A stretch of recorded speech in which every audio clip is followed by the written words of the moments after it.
Sensation, le MAG. Bonjour à tous, bienvenue sur Sensation en association avec TV 78. Dans les Yvelines, l'association Second Souffle 78 a pour objectif de soutenir, informer et accompagner les familles d'enfants, jeunes et adultes en situation de handicap, qu'on appelle également les aidants. Pour en parler avec nous, je suis aujourd'hui avec Awa Kamara. Vous êtes présidente de l'association, bonjour. Bonjour. Alors j'ai pu faire une brève présentation de l'association. Quels sont vos objectifs envers les familles et personnes aidantes sur le territoire des Yvelines? Oui, alors notre objectif est d'informer et d'orienter les aidants sur les ressources, sur les aides existantes sur le territoire, de prévenir l'épuisement des familles en proposant des solutions adaptées, de maintenir une bonne qualité de vie en offrant des moments de répit et de convivialité et d'identifier les besoins des aidants pour améliorer leur quotidien. Alors pour bien comprendre, qu'est-ce qu'une personne aidante? Quel est son rôle? Alors une personne aidante est une personne qui va accompagner de manière régulière à titre non professionnel une personne de son entourage qui est malade, en situation de handicap ou également en perte d'autonomie. Là je fais le lien avec les personnes âgées. Alors pour autant, là où les personnes aidantes ne sont pas rémunérées pour accompagner la personne en situation de handicap dans les activités de la vie quotidienne, en France, des aides financières et humaines existent pour venir soulager ces familles. Est-ce que votre rôle, c'est aussi de les informer sur ce qui existe? Oui, tout à fait. Dans le cadre des permanences qu'on met en place dans plusieurs villes de la ville nouvelle, Guyancourt, Manille-les-Hameaux, Élancourt, j'en ai oublié certains, mais vous pouvez les retrouver sur notre site internet.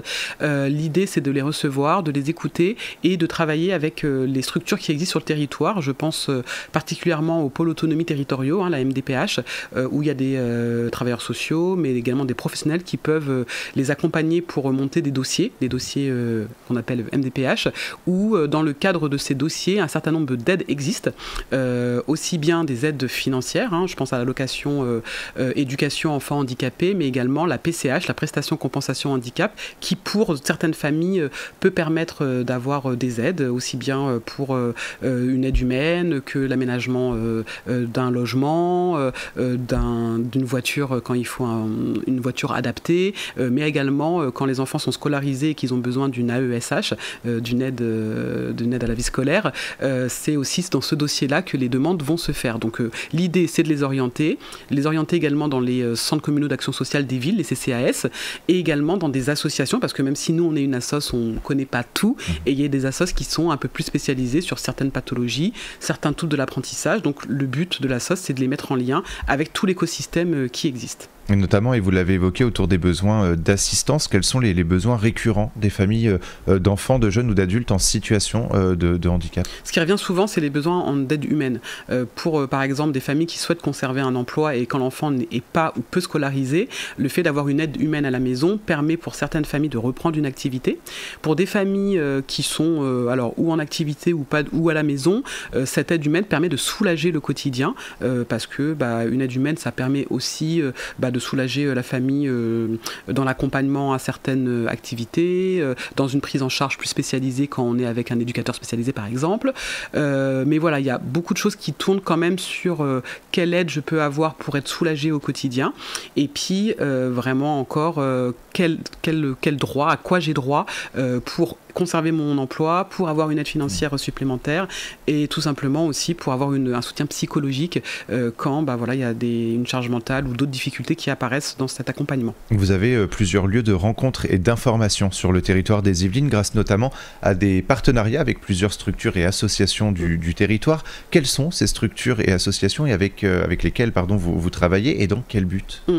Alors l'idée pour Second Souffle, c'était pas de travailler seul. En fait, la question des aidants, des proches aidants est une question nationale, voire mondiale. Il y a beaucoup de personnes qui sont concernées, qui seront concernées. La population vieillissante... Il y aura de plus en plus d'aidants. Là, on parle d'entre 11 et 13 millions et ça va aller, le chiffre va augmenter, je pense, de plus en plus à travers les années. Donc, l'idée d'avoir des partenariats, c'est vraiment de pouvoir avoir de toucher la population pour laquelle on a créé cette association. Et du coup, par exemple, lorsqu'on propose des ateliers, je pense aux ateliers boxe, lâcher prise par la danse sous le mouvement ou sophrologie, on le propose parfois en lien lien avec des associations comme l'ITEP, donc qui accueille des enfants qui ont des troubles du comportement, qui se trouvent à Trappes, qui a des antennes aussi sur le territoire.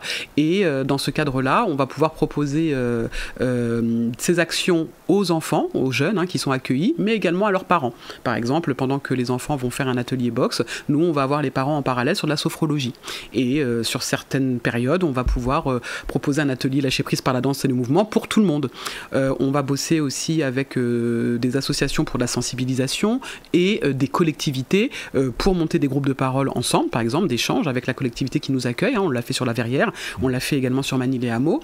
Mais également, ces collectivités vont pouvoir nous mettre aussi à disposition des salles, des gymnases, quand on fait, par exemple, l'action boxe ou danse. Et du coup, ça permet de toucher la population sur le territoire où on intervient. Également, nous, d'avoir des familles, une file active de familles qu'on peut aussi accompagner par de l'orientation, par de l'écoute. Et quand on recherche aussi des financements, des aides des collectivités, ces collectivités qui sont le conseil départemental, ça peut être le REAPI, ça peut être des villes elles-mêmes qui vont nous financer ou faire appel à nos outils ou à nos actions pour également répondre aux problématiques qu'ils ont sur le terrain. Avec des actions notamment autour de la lutte contre l'isolement des familles, des familles aidantes envers une personne en situation de handicap. Je pense notamment au dispositif Harmonie qui s'est terminé en fin 2023. Pourquoi est-ce qu'il est important d'être à l'écoute, de lutter contre cet isolement des familles ? Quand on a un proche qui est en situation de handicap, très vite la vie change en fait. On est focus sur son quotidien, sur ses difficultés et très vite, surtout si on a un emploi à temps partiel ou plus d'emploi, notre réseau amical peut aussi se réduire, on peut avoir parfois pour certaines familles une certaine gêne, une honte aussi parfois qui peut insidieusement se mettre en place parce que le regard des autres il n'est pas forcément tout le temps facile à affronter quand on a un enfant qui est atteint d'autisme ou un enfant qui a un lourd polyhandicap, le regard des autres est compliqué parfois et le fait de s'isoler peut aussi se dire comme ça j'ai peut-être pas à gérer en plus cette charge supplémentaire.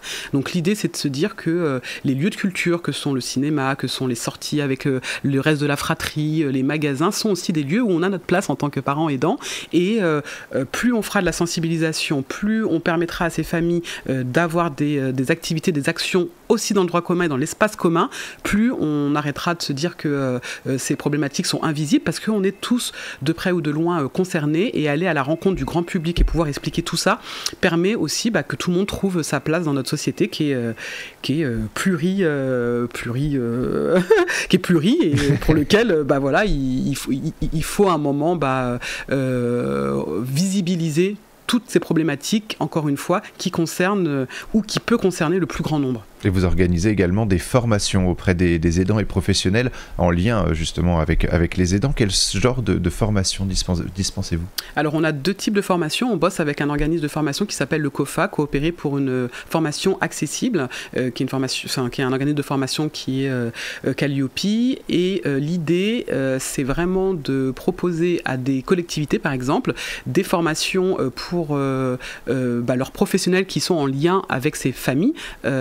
Je pense en l'occurrence aux animateurs, aux directeurs de centres de loisirs, aux auxiliaires de vie scolaire qu'on appelle maintenant AESH, mais également aux RH dans les entreprises. L'idée, c'est de pouvoir apporter des billes et un éclairage sur ce que c'est le handicap, la loi de 2005, l'accès aux loisirs, les droits qui existent, les aides de droit commun qui existent, parler de la relation d'aide, de comment on peut accompagner nos collaborateurs quand on est dans une entreprise, mais également les familles dont les enfants fréquentent les structures comme des centres de loisirs. Donc là, il y a une partie des formations, c'est sur ça. Et l'autre partie, c'est sur les proches aidants. Donc on revient sur aussi les lois, sur la reconnaissance, les statuts, sur les aides qui existent, sur les points de vigilance à avoir, mais aussi d'insister sur le fait que ces aidants, ils ont aussi des réelles compétences et qu'ils tout ce qu'ils vont mettre en place apporte également pour la société et pour les entreprises dans lesquelles elles évoluent. Un aidant, ce n'est pas qu'un aidant qui a des difficultés, c'est aussi un aidant qui est capable de mener plein de choses en même temps, d'avoir une analyse, de répondre à des besoins, et c'est aussi une force pour la société qui l'emploie, mais également notre société.